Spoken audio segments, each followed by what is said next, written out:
Mira, ¿dónde tú estás? Ya estoy aquí, mi vida. ¿Pero qué están tomando? ¿Pero por qué? Porque me traje lo nuevo y diferente, Taíno Light Boricua Beer. Y lo más importante es que es lo nuevo y acabadita de salir al mercado. ¿Y saben buenas? Claro, ambas cervezas tienen los mismos beneficios que una copa de vino, con menos calorías. La Boricua Beer 6%, fuerte pero con sabor. Y la Taíno Light 4.5% y es artesanal. Eso me gusta. Somos familia, calidad y sabor. Visita boricuabeer.com.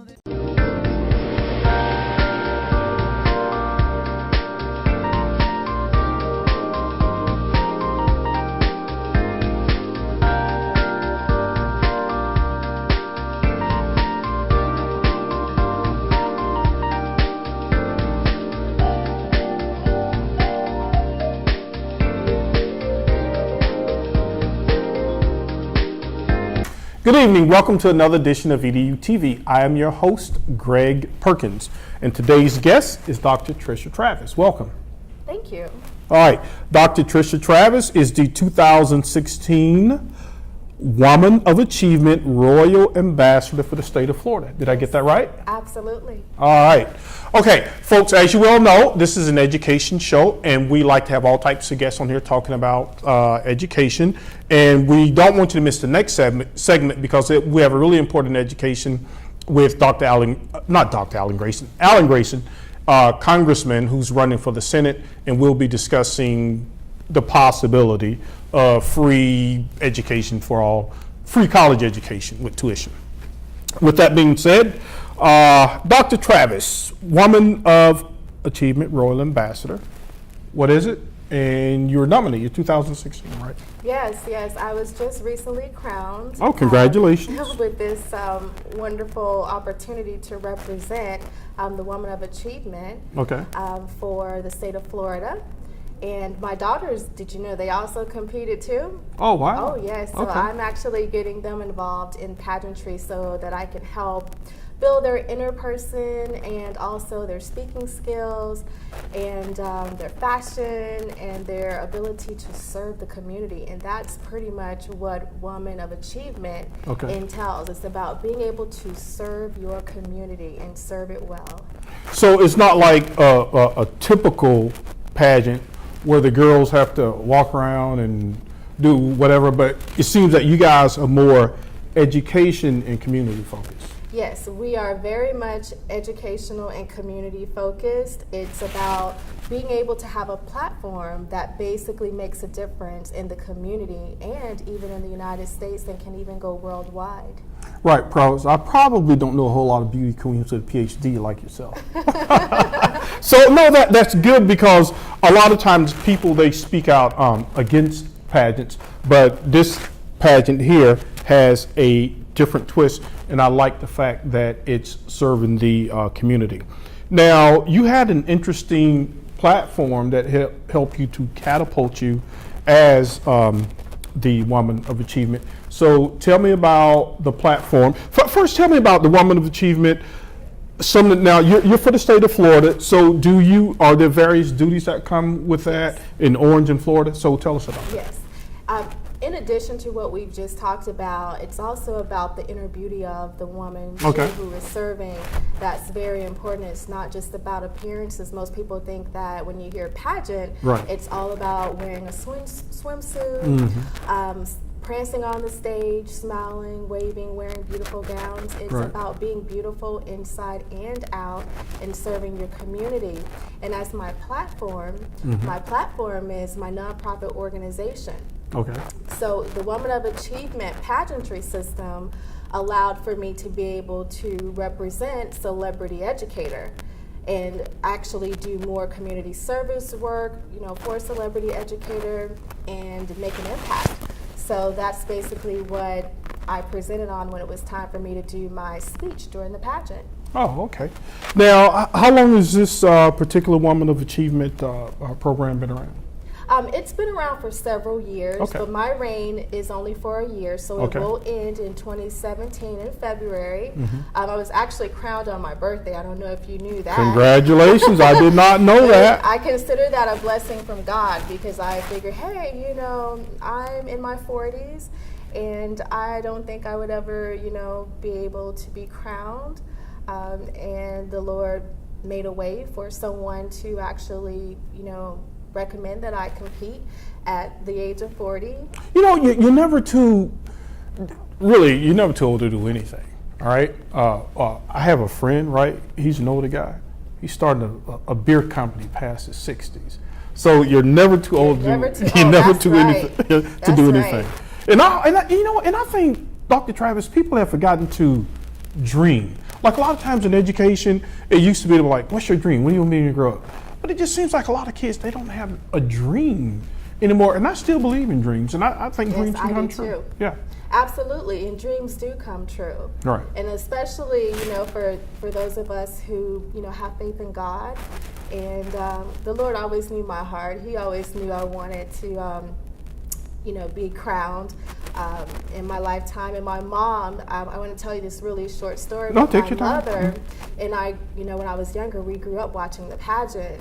And so, all these years, I would watch these women win these crowns, and I was afraid of the interview portion of the pageant. So, at this ripe age of 40, my mom called me and she's like, Tricia, turn the television on. The Miss Universe pageant is on. I'm like, oh, here we go again. I'm 40 years old. Does my mom realize that, I'm not going to? She's still dreaming with you, though. She's still dreaming. She was, and she was dreaming out loud.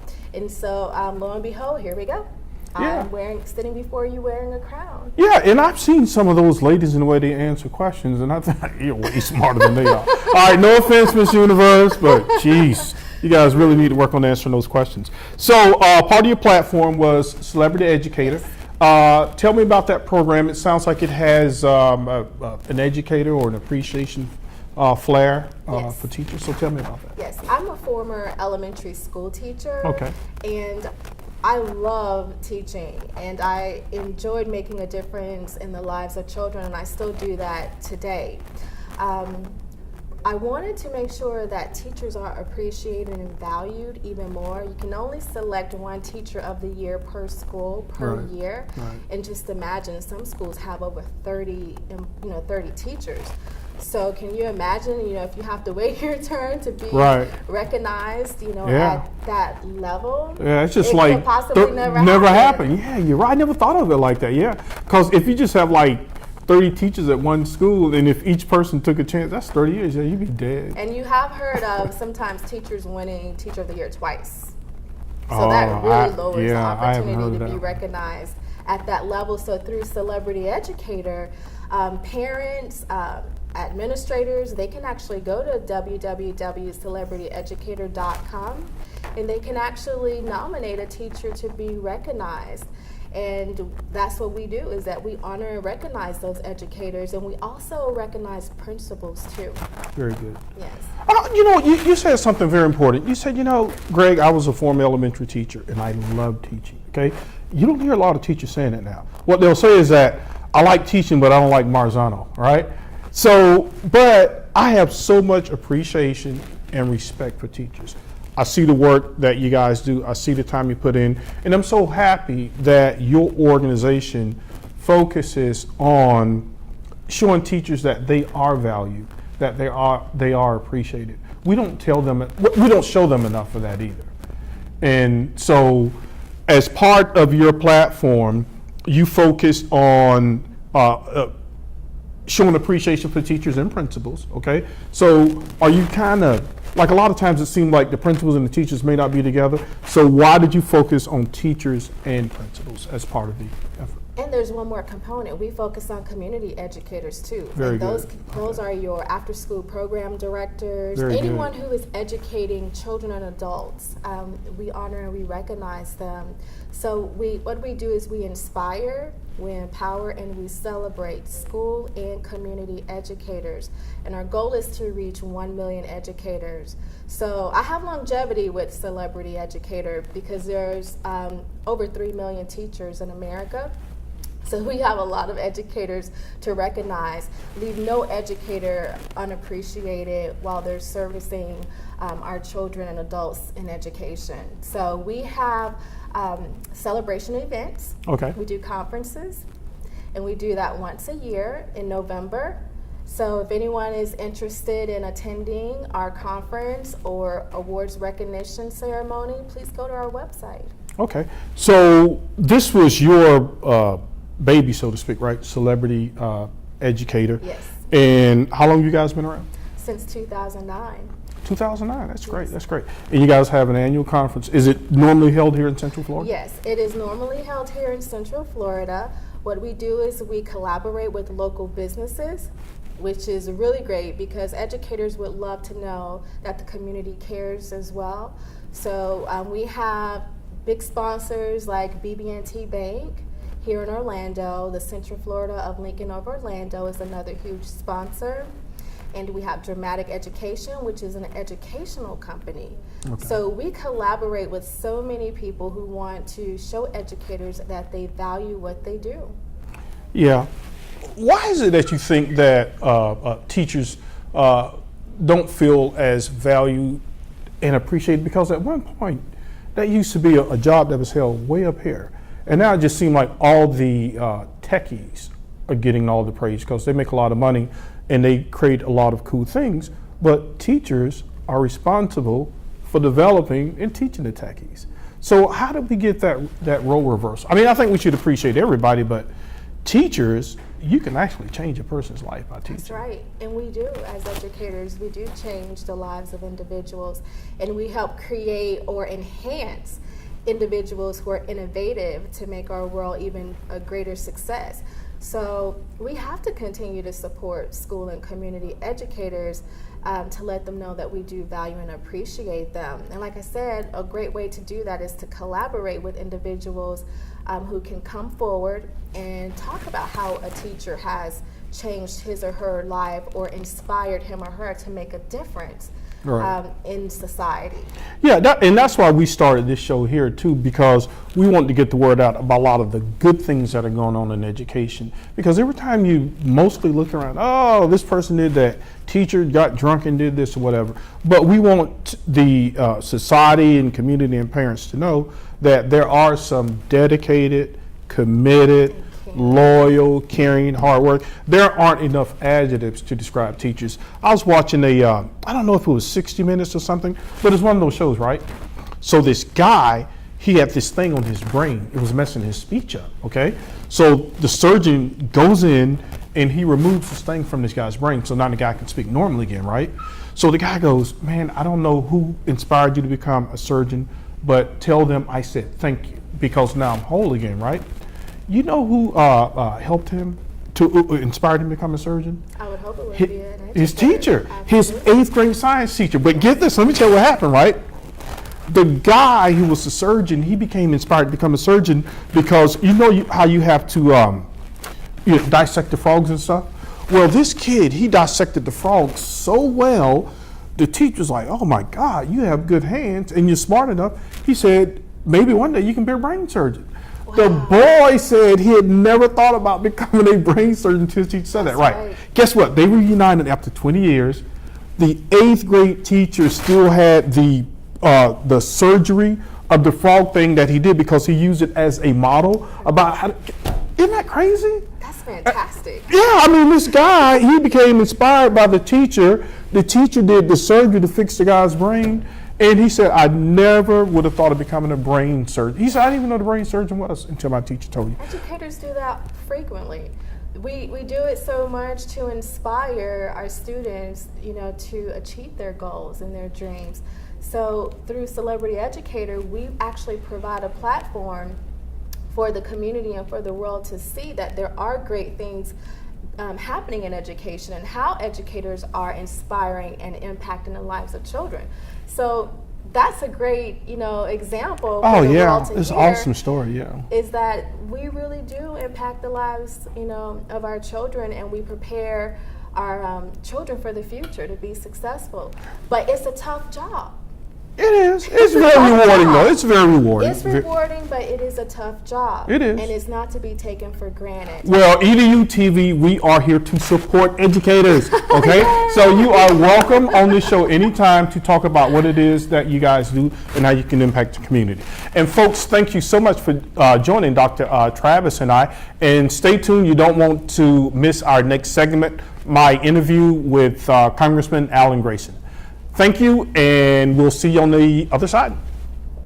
Hello, this is Greg Perkins, host of EDuTV. We are having our first education forum on May 4th at the Rosen Center Hotel. That's May 4th at the Rosen Center Hotel, 5 to 7 p.m.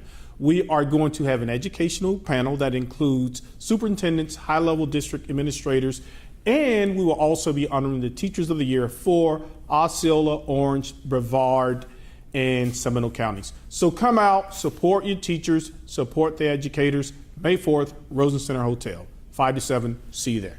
Good evening. Welcome to a special edition of EDuTV. I'm your host, Greg Perkins, and we have a wonderful guest with us today. I see you on TV a lot. Congressman Alan Grayson. Yeah. I think I saw you on Bill Maher show. Yeah. Sixth time. Oh, yeah. You know, I got the only standing ovation in the history of that show. Oh, really? Yeah, you can actually pull up if you Google my name, Bill Maher's name, and you'll see it. Bill, there's a standing ovation. Bill says, "Look, they're standing. They're actually standing up." Oh, that's great. Yeah, that's I was explaining great. the Occupy Wall Street movement, and I explained what they were complaining about: the fact that we have still in this country 40 million people who can't see a doctor when they're sick.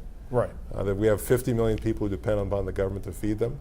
Right. And we have so many people who are about to lose their homes. I was explaining what the problems were. Right. And people rose to their feet. Well, that's great. That's great. You have a couple of things that you're working on, some bills, and I really like this one, and we'll just dive right into it. Let's do it. The College for All Act. Yes, Bernie Sanders introduced a very thoughtful bill called the College for All Act in the Senate. And what I do is, we introduce a lot of bills. I've actually introduced more bills than any other member of Congress. But I realize that there are other people who might have even better ideas than me. So what we do is we review the bills of people like Bernie Sanders, people like Elizabeth Warren, and if I see something that they've introduced in the Senate and I like it, then I introduce it in the House.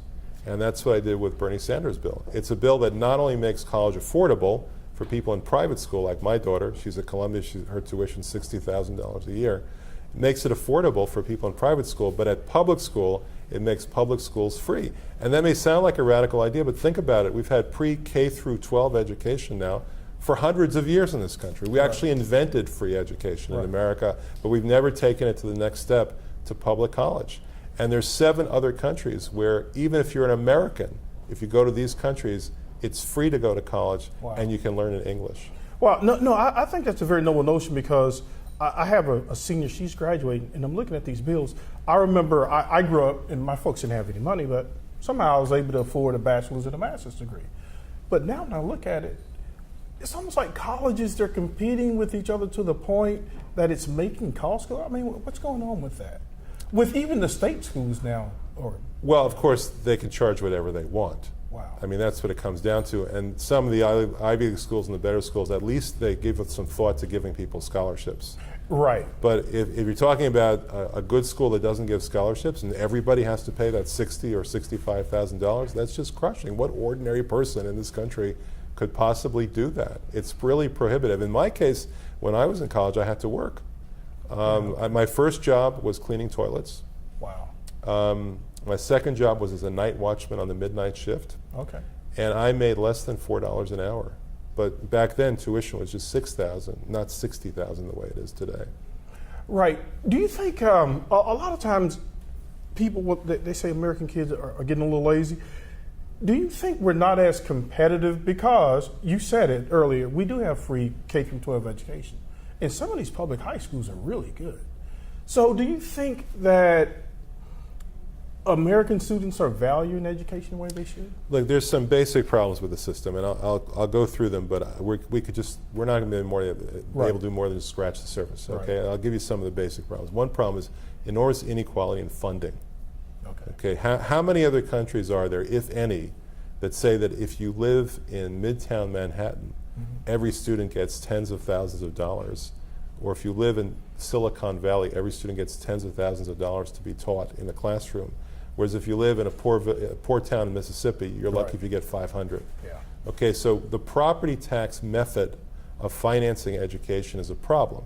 Now the federal government does, to some degree, try to equalize, but federal government funding of education in this country, I'm talking about primary and secondary school, is only 8% of the total. Wow. Now, it does make a difference. It makes a difference for special education tremendously.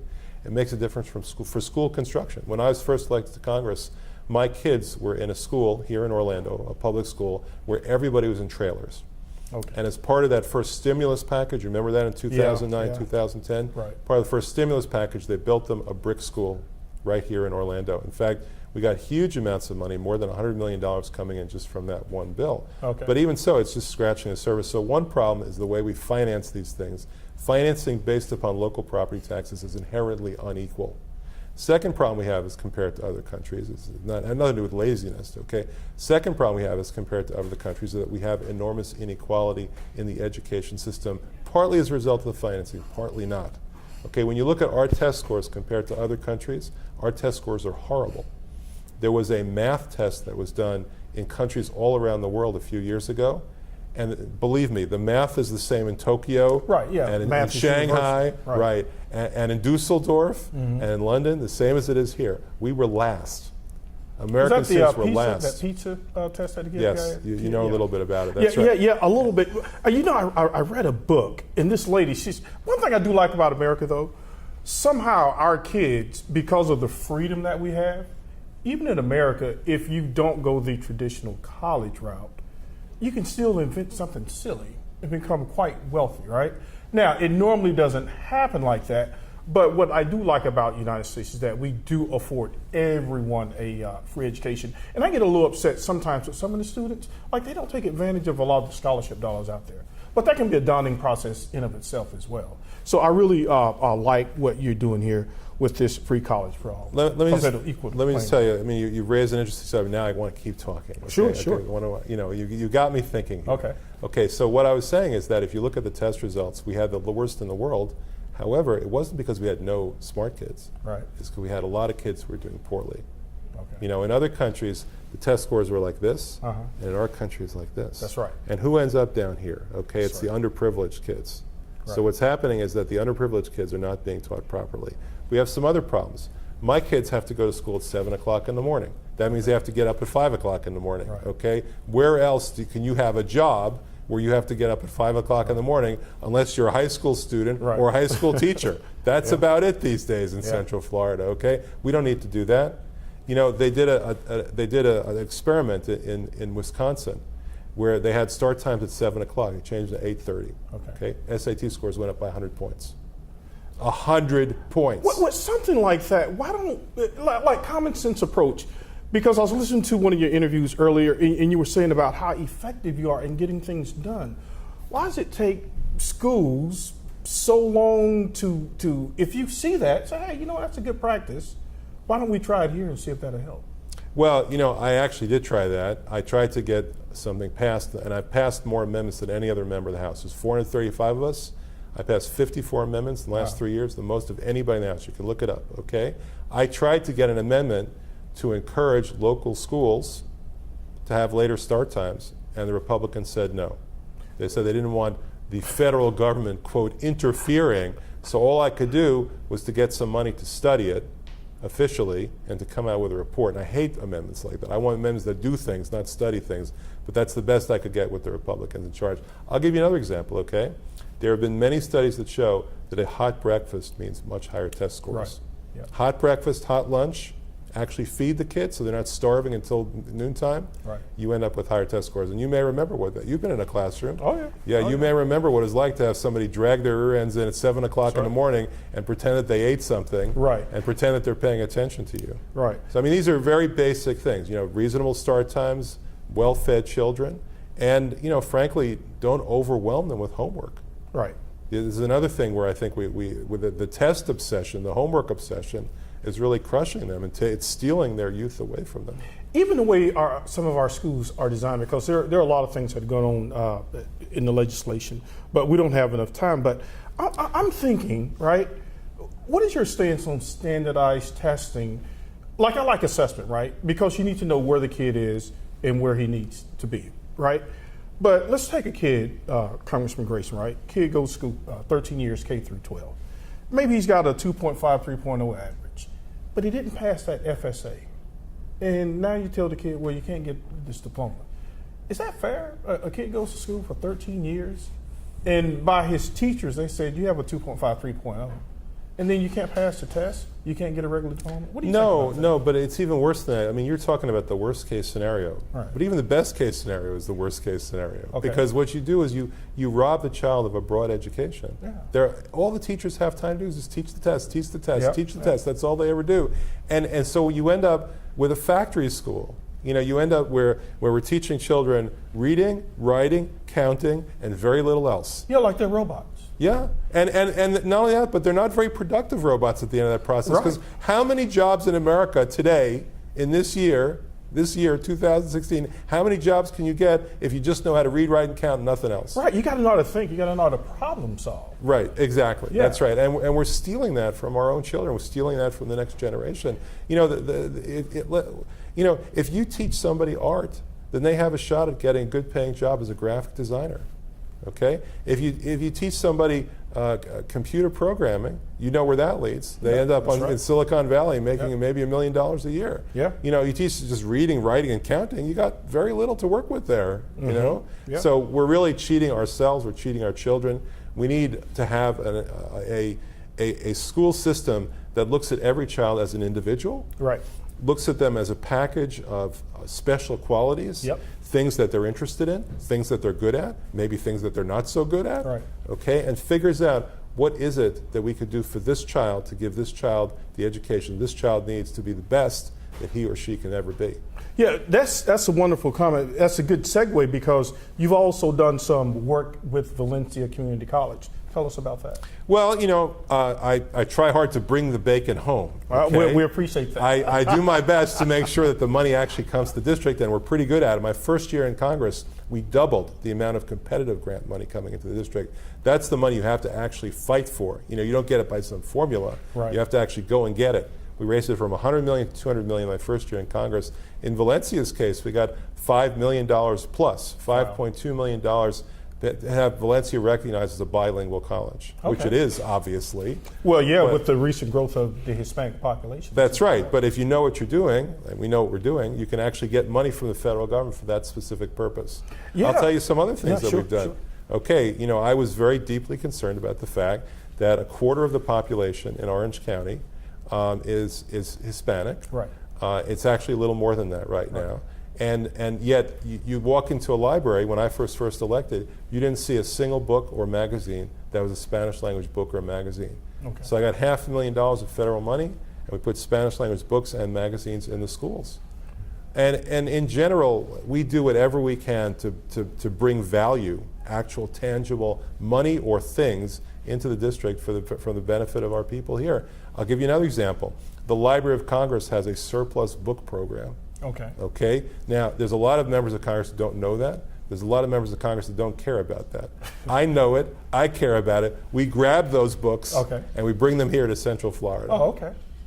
Now, can anybody go after those books, or are they given to certain places, or we just put them in our public libraries? Well, no. I mean, actually, they end up throwing them away if nobody asks for them. Oh, okay. And that, sadly, that's often the case. We particularly make an effort to make sure we get those Spanish language books because a lot of books you see in the schools and libraries, those books have been there for 50 years. Right. And 50 years ago, there weren't too many Hispanics in Central Florida.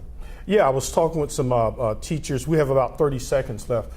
With the influx in Kissimmee and whether or not that their tax base could support all the kids coming in, the resources they're going to need, because in some cases, some of these kids don't speak English very well, and then they have to take this, rigorous standardized test right out of the box. No, it's true, and we've gutted the tax base because we give out special favors. We have corporate welfare that ends up giving out special favors that reduce the tax base if you're a business, if you're a farmer, you own a big farm. I mean, one person who ran against me for Congress, she owned a $17 million farm, and she paid pennies in taxes. Wow. I mean, maybe $5,000 a year for a $17 million farm.